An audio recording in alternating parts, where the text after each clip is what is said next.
No, me estoy mirando los bigotes porque me lo quemé tomando té. Mirá, ¿qué? Soy un tipo grande, voy a la reunión de padres, pago todos los impuestos. ¿Qué me quieres? No, hacete culia. Sin vergüenza. Lo único que faltaba. El 18 de diciembre de 2022 en el estadio de Lusail, en Qatar, Santiago Montiel se acerca al punto de penal. Durante el partido fue el responsable del penal que le dio el empate a Francia, así que estaba un poco caído. Pero sus compañeros lo animaron, patea bien penales y tenía que estar. Todos querían, él también quería. Se acerca a la pelota, la mira el arco. Tiene que hacer algo que hizo 1000 veces, pero lo está haciendo por primera vez. Tiene 3 estrellas tatuadas en el cuello.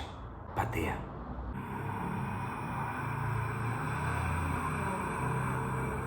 Trota a un costado, se seca el llanto con la celeste y blanca.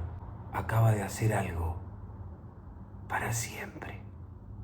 ¿Te pusiste a pensar en eso? Qué loco que vos vengas haciendo tu vida tranquilamente y no sabés en qué momento ni por qué haces algo hermoso para siempre. Para explicarte lo que te quiero decir y aprovechando las fechas cercanas, hoy te voy a hablar de el índice de abuelidad. Escuchen. Pará. Antes que nada, gracias a mi queridísima Nadia Charamoni, científica, divulgadora, docente, que me ayudó muchísimo para este capítulo. Pará, primero, contesto.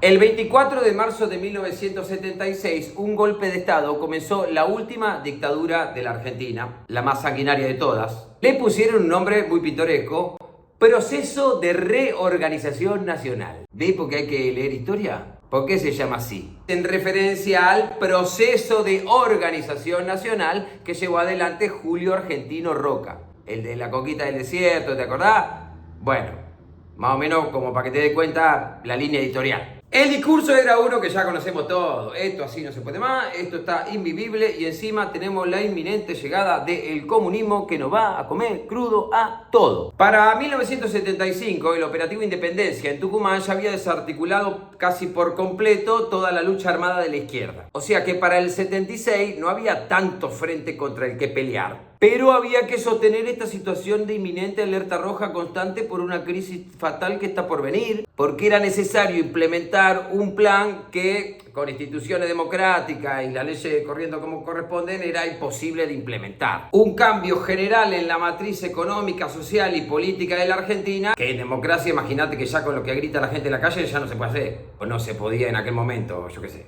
Hasta finales de los 60, Argentina era un país industrializado, con un nivel educacional muy alto, cuarto en la carrera espacial, después de Rusia, Estados Unidos, Francia, cuarto Argentina. Argentina mandó al espacio al Mono Juan, y a diferencia de la perra laica, lo trajo de vuelta sano y salvo. ¿Sabés lo que era en esa época poder mandar un ser vivo al espacio y traerlo sano y salvo? Vanguardia mundial. Desarrollo tecnológico, científico, sanitario, un sistema de salud enorme, completísimo. Industria competitiva a nivel mundial. Fabricamos coches de marca nacionales, aviones comerciales y de guerra. Industria pesada y de consumo, bajo endeudamiento, alta reserva, amén de los recursos naturales. Bueno, te felicito. Un país desarrollado compitiendo desde el sur del mundo. Incomodísimo. Súper difícil de desarmar también. Salvo que haya gente convencida que eso es lo que hay que hacer. La dictadura vino con la idea de generar un proceso que reorganice nuestra nación y efectivamente lo hizo. Reorganizó nuestra nación. No para el lado que más queríamos, pero lo reorganizó. Como para el 83, cuando se fueron, Argentina tenía 360% más de deuda externa. Unos 46.000 millones de dólares de aquella época. Destruida la industria nacional, terminado el proyecto aeroespacial, eliminada la fábrica de aviones, de auto, de todo. Apertura indiscriminada de importaciones, especulación financiera, una inflación promedio del 440% anual, un régimen de terror sobre su población y una guerra perdida contra Inglaterra. Completito el combo, ¿no? Está bien. Pero por otro lado está mal, ¿viste? Pero Y como si ese desastre fuera poco, durante todo el tiempo que estuvieron, implementaron un plan sistemático en el que utilizaron todas las herramientas del Estado, sostenidas por los impuestos de la gente, para chupar gente y desaparecerla. Oficinas, dependencias, escuelas, universidades, cuarteles de bomberos, comisaría de pueblo, juzgado, fiscalía. Todo lo que se te ocurra del Estado fue utilizado en función de, entre todas otras cosas, tener un plan sistemático para chupar personas, vecino tuyo. Se calcula que hubo unos 30.000 desaparecidos. ¡No fueron 30.000! Bueno, vamos de nuevo. Alfonsín arma la CONADEP, Comisión Nacional sobre la Desaparición de Personas, que es la primera comisión que empieza a investigar y recabar información sobre lo que pasó, dentro de lo que encontraban. Porque por supuesto los milicos cuando se fueron quemaron todo, eliminaron todas las pruebas posibles, pero en la corrida dejaron rastros. Esa primera investigación logró documentar unos 8.900 casos, sabiendo que no eran los únicos, pero que tenían que entregarle a Alfonsín el informe urgente, porque en el 85 estaba empezando el juicio a la Junta y en ese momento no se estaba pensando el número, lo que se estaba juzgando era si eso había pasado o no. Porque mucha gente decía, nah, eso no pasó. No hubo desaparecido, ni plan sistemático, ni nada. Era estratégica esa información en el momento del juicio a la Junta. Posteriormente se siguió investigando y se encontraron muchos más casos y muchos más centros de detención y se llegó a la cifra aproximada y simbólica de 30.000, siendo que es una cifra abierta. Porque cuando se le pregunta a los represores cuántos fueron, no dicen nada. Bueno, entonces calculamos que fueron unos 30.000. No, no fueron 30.000. Bueno, ¿cuántos fueron? No dice nada. Hay comunicaciones del ejército argentino con los servicios de inteligencia de Chile que quedaron, que para 1978 ya hablan de unos 22.000 y faltaban 4 años de dictadura todavía. No fueron 30.000. Bueno, díganos, ¿cuántos fueron? No dice nada. Las madres de esta gente desaparecida empezaron a juntarse en Plaza de Mayo y a girar alrededor de la pirámide de Mayo. Se identificaban con un pañuelo blanco. ¿Por qué giraban? Porque tenían que moverse constantemente. Porque según la normativa vigente en aquel momento, si vos estabas parado con otra gente en una esquina, podías estar confabulando o generando acciones subversivas. O sea, ¿me entendés? No te podía parar con otro tren en una esquina. No podía pararte en una esquina. Lo único que faltaba. Así que como no podían estar detenidas en un lugar, caminaban alrededor de la pirámide. Venía un policía, circule, estoy circulando. Un montón de señoras con pañuelos blancos en la cabeza, caminando en silencio, sin infringir ninguna ley, sin decir nada, solo caminando alrededor de la pirámide, enfrente de la oficina de Videla. Tremendo cómo se puede usar el silencio que te imponen, ¿no? En aquel momento, por supuesto, la opinión pública, los medios, qué sé yo, las llamaban locas. Y ojo que había bastante aceptación de eso, en que eran como una señora que desvariaban. Pero había más. En el 77 surge Abuela de Plaza de Mayo. ¿Por qué? Entre las personas desaparecidas había muchas mujeres embarazadas. Así que el plan sistemático de desaparición de personas tenía a la vez otro plan, que era un plan sistemático de robo de bebé nacido en cautiverio. Imposible, jamás haríamos una cosa así. Está probado. Son inventos. Pero hay cientos de nietos recuperados. Todo una fantasía. El general Martín Balsa, general en jefe del ejército durante la democracia, informó que el ejército tenía un reglamento para establecer cuál era el procedimiento con los niños que nacían en cautiverio, tomado al parecer de uno similar que tenía Estados Unidos y que podría haber implementado en Vietnam en algún momento. ¿De dónde sacan esos inventos? Se lo contó un general en jefe del ejército, héroe de Malvinas también. ¡Todo mentira! Las mujeres detenidas desaparecidas que estaban embarazadas eran mantenidas con vida. En el momento del parto eran llevadas al hospital militar. Ahí entraban en el pabellón de epidemiología. Se les daba un suero para acelerar el parto. Todos los partos eran por cesárea, que se realizaba en la sala de ginecología y obstetricia. Tras el parto se separaba al niño de la madre y la madre era llevada nuevamente al centro de detención. ¡Todos inventos! Bueno, entonces díganos cómo era. No dice nada. Bueno. Las investigaciones no dicen cosa concreta. Todo lo demás es caer en la miseria de regatear muerto. Y no sé por qué hay gente que le gusta sostener esa posición. Regatear muerto. Matamos, pero no tanto. El nuevo libro del coronel Badorga, sobre lo que él dice que realmente pasó pero no puede probar. Además, un anexo para colorear sobre todo lo que no quiere contarnos. Pedíselo a tu librero, amigo.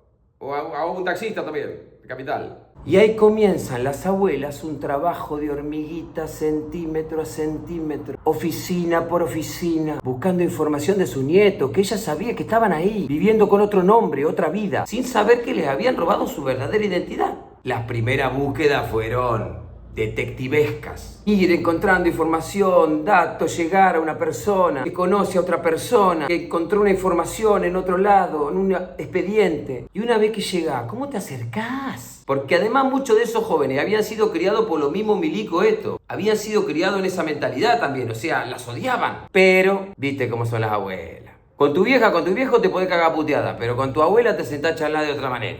Y así ejerciendo el poder mágico de la abuelidad, fueron encontrando a una que parece que encontró a otro, que se encontró con otra, que tenía el dato de otro, y así lentamente fueron dando los primeros pasos, recuperando a los primeros nietos y nietas. Esto es lo único que me hace llorar. Sin embargo, la búsqueda era muy complicada, se habían borrado un montón de archivos, tenía que ir a buscar el bibliorato del fondo de una planilla que quedó olvidada, lo que quedó tirado, lo que se olvidaron de quemar, ¿me entendés? Entre tanto papelerío y burocracia de tantos años, quedaban cosas y podían constatarse muchas cosas. Pero claro, si las abuelas presentaban una denuncia, venía el otro, ponía un abogado y es tu palabra contra la mía y queda ahí. Anda a probarlo. Esa gente estaba preparada para la búsqueda institucional, para lo que podía demandar un bufete de abogado, pero no estaban preparados para tu abuela saliendo a buscarte.